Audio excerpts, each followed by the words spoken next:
Hey guys, what's up? This is Bionic here with another video. You guys have been asking a lot for an install video on this flamethrower kit that I have in my car.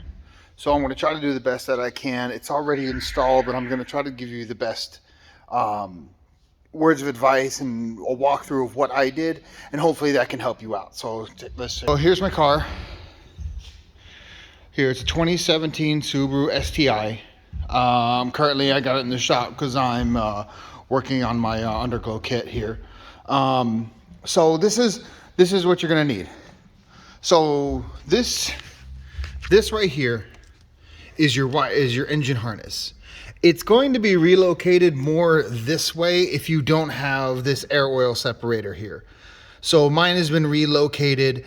I think it's actually like twisted together and like folded and then like tucked over here somewhere, so you're just gonna have to undo it. So as you can see, so let's take a look down. Let's see if I have enough light here to find it. Okay, so you see down in there, okay, so there is a coil pack right down here. This is going to be like the only one that you can get to without anything. So in here there are multiple wires. All right, I think there's a red, there's a yellow, and there's a black. So the red is positive, the yellow is data, and the black for me is ground. So what you're going to do, so each one of these coils, there's a coil there is a coil down there, and there's two more on the other side. So what you're going to do is, basically the way it works is that all four of the red wires come together at some point. And I believe it's like right before this point. So what you're going to do is you're going to zoom in a little bit for you guys so it's a little easier for you to see. So in here, there's going to be a multiple of wires. And I found there's going to be multiple red wires as well. So what you're going to have to do is you're going to have to get a multimeter and test for what's called continuity, or test for resistance. So you're going to go through these red wires here. You're going to put one clamp on here and then one clamp down there. It's the only way you can really do it without taking a whole crap load of stuff apart. So going through each of these red wires, what you're looking for is your voltmeter to come up with some type of load, anything but open load. So when you have open load, that means that one end of the voltmeter, one end of the prong is not connected to the other end of the prong. So you can test that before you clamp them on. Put it on measuring resistance, which is going to be the ohm sign. Touch the two prongs together, or the clamps. I have clamps on mine that have little bite teeth on them to puncture wires. If you touch them together, you're going to get a resistance or a beep. Mine set either or. I like the beep because I like to hear it, because I might not be able to look at my meter at the same time. So what you're trying to get is that same wire that's grouped together. Once you get that, it's pretty easy from there. So what you're going to do is, sorry, this is my phone because it's the only recording option that I have right now. So basically, that wire, you're going to cut it in half. What I did to test was I extended both ends so they're longer. So they're just way more. So they're just more out here. Connected them back together, started the car. Once I started the car, then I came back out here and disconnected the wires. Car stalled immediately. If it was, let's say it was before all the wires came together, then running off of 3 spark plugs instead of 4, the car would run, but it would run extremely rough. You would know right away. So it stalled right away. So after that, I knew I had the right wire. Some vehicles, they have a distro block instead of individual coil packs. So with that, what you're going to have to do is you're going to have to find a fuse. So what I can show you, I'm just going to use these fuses as an example.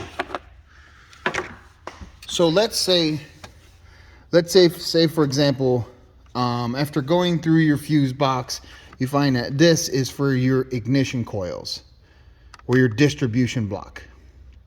What you're going to do, yes, you could pull this whole thing up and get to the wires on the bottom, but there's an easier way to do that. Each fuse has a hot side, meaning that the current is traveling from one end to the other. So what you're going to do is you'll pull the fuse, you'll put a voltmeter to one side and measure where you get current. One way you're going to get current, one way you're not.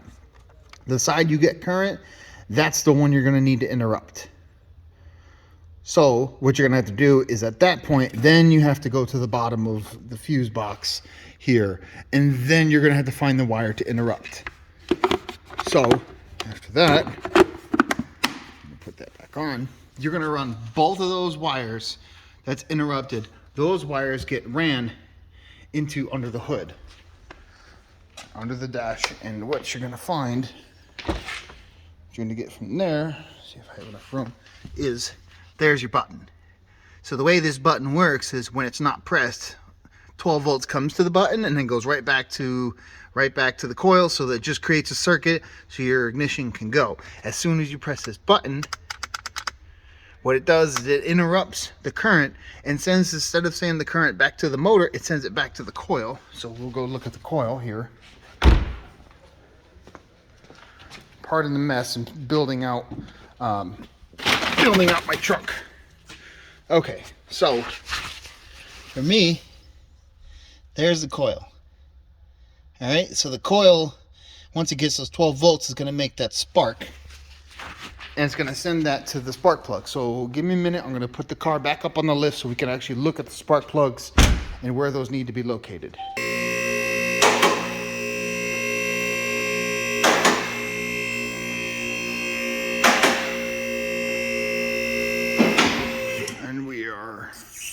Down. All right, so let's go underneath the car here. So, and let me get some light so you guys can see. There's a spark plug. So it needs to be welded on the bung.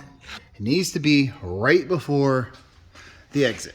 So if I can get some light in there, maybe. So there's a spark plug there. All right, I want you to notice something. Let me see if I can zoom in on that. Sorry, it's with a phone. You see how big that gap is? That's how the spark plugs come from, from Hot Licks. They are gapped to 1/8 of an inch. If you use your own spark plugs, that's fine. But if you don't gap them to 1/8 of an inch, it's not a big enough spark. It's not going to light anything. So you can only do it. You've got to let your exhaust get hot. You just have to. Or it's just not going to work. It's just, it needs heat. It needs all the heat it can get so it can ignite it and it can get it going. Also, people have asked me what my setup is and what I have. So let's go check. As you can see, I've got muffled deletes, so there is nothing here. So if you move down, I still have a stock resonator, so that's working. Now here's where things change, or get the big pipe. No cat. The Hot Licks does say that if you have, like, say, a muffled delete like mine, and you have a high flow cat or cat, it should still work.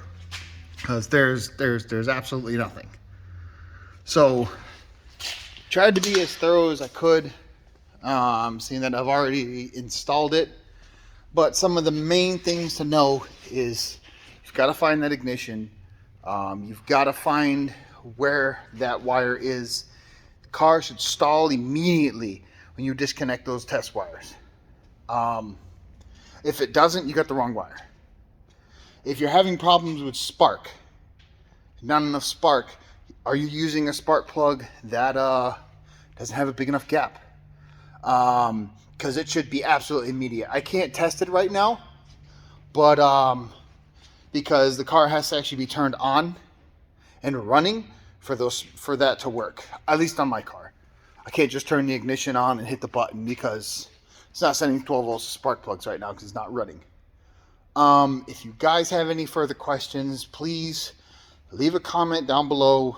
I'm going to do my best to explain any and all questions that you guys give me. I'm sorry this is more of an amateur video.